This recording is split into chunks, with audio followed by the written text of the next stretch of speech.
Hi there. Today I'm with Paul Oberschneider, a serial entrepreneur and author of the book Why Sell Tacos in Africa. Paul, thanks for joining us. Thanks How are you for doing? having me. No, it's a pleasure to be here. Now, you're a serial entrepreneur. You've built a lot of businesses, five-star hotels, shopping malls and all of that. Can you just tell us a little bit about how you got started and the kind of businesses that you've gravitated towards? If you've heard the story, it was by accident, really. I mean, there was no business plan behind it initially, and it just happened. I was on Wall Street trading, and in 1987 decided to exit that career. Now, that was the time when they did a lot of shouting, wasn't it? Well, I was on the floor doing that. Yeah, I was one of those young guys. You have to be young to do that. And sadly, that's no longer in existence anymore. Technology has completely changed that whole game. So, reinvented myself. 1991, 92, decided to go to Central and Eastern Europe. For those that know my story, it's because that's where my father was from. I was going back to kind of just re-explore my roots. And what was meant to be sort of a 2-week holiday ended up being a 20-year sort of career. How property started was basically I was living in a Soviet-style communal block, writing business plans for people basically at that time and making a little bit of money doing that. And I needed a flat to live in. So I decided to build one for myself because I was living in this rather dingy place. So I was fortunate to find a flat, built it out, and when I saw what a great finished product it was, someone said, well, why don't you rent it to the American Embassy? So I did that. And I thought, well, that was easy. I should do that again. Good tenants? Good tenants, great rent back then because there was no accommodation space of that level. So slowly, one by one, we were hitting singles basically. We weren't out to hit home runs. The intention was never to do that. It was to build myself a flat. So that led to building Ober Haus, which was the core business that we kind of verticaled into other things after that. And, over a period of time, we became a very big shopping center developer, hotels, apartments, residential units throughout Central and Eastern Europe. We worked across 6 countries. At the end, and by 2007, 2008, we built a pretty big organization. Now, you said something very interesting there, which I'd like to pick you up on. Because many entrepreneurs get stuck in, as you say, hitting singles. And find that very difficult to break out of. Yeah. So what was it that allowed you to break out of that hitting singles and start hitting the home runs? I wish I could say that it was my uber intelligence, but it's not. It was just out of necessity. And really what happened was I was working in countries where I didn't speak the language at all, which forced me to have to delegate stuff to people all the time. I mean, I could go into a meeting and I wouldn't understand what was going on. So I had to be able to communicate my ideas to people through what I wanted, through a story, get them excited about it, make sure that they understood that, and then they'd go out and execute. So if I was in a country where I spoke my own language, for example, I'd probably want to do everything myself, which would have, as most entrepreneurs do, because they always think they can do it better than the next guy. Yes. So they get stuck into doing administrative things and things that they probably shouldn't be doing. By allowing people to do that for me and delegate, I was able to take a kind of a different approach and a different view, and I could sit back and I could make different decisions about things. So it allowed us to grow really fast, faster than we could have thought, but faster than you would have been able to do here if you'd been doing it yourself. I think that's really, if you want the honest truth, that's what happened. It was other people that built my business. It wasn't me. So what in your book you talk about the Why Sell Tacos to Africa. You talk about a lot of rules, if you like, for, I guess this is one of them. The title itself is a metaphor. It's about. What does it mean? Yeah. I mean, it's not about Africa. It's not about selling tacos now. But, well, actually it is. It's about finding uncontested markets and opportunities, for example, in Central and Eastern Europe, back then, where the competition was very thin. Yes. And yes. and that allowed us to do things kind of under the radar for a very long time. You know, looking back, I mean, there were a lot of guys that came into the market with big plans, well-funded, made a big splash, and years later, they were gone. And we were still there because, you know, nobody paid attention to us because we were absolutely so small. We didn't make any noise, and we just kind of inched up, hit those singles. Pretty soon we were hitting doubles, and, you know, and then eventually, you know, at one point we were able to go out and raise a lot of capital. And the other thing that made that happen was, you know, a lot of capital was looking for opportunities in that marketplace, but even though those people in those markets were rather intelligent and knew the local ground, they were on the ground, the communication between capital and what they were actually trying to do was a bit fractured. We had the ability to communicate and act as the sort of the conduit between the capital and the market. And so we were able to do that from Tallinn, Estonia to Warsaw down to Kiev. And yeah. But the principles you talk about apply anywhere, and I think you're in the right place at the right time in the 1990s in Eastern Europe.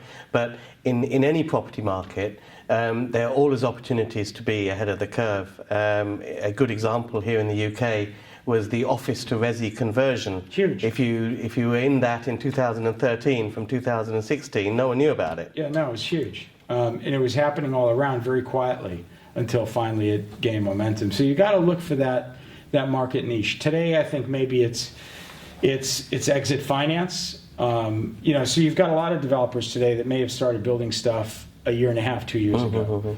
And to no fault of their own, the market changed.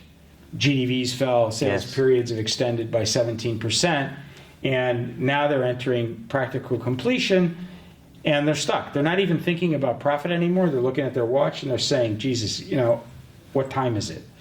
And so a lot of those developments with basically that don't have the development risk anymore can be reset. The clock can be reset.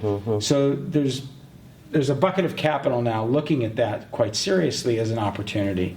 But for the developer even, you know, with GDVs falling, they can do joint ventures in those markets with people that perhaps are stuck, and they can recreate and restructure, you know.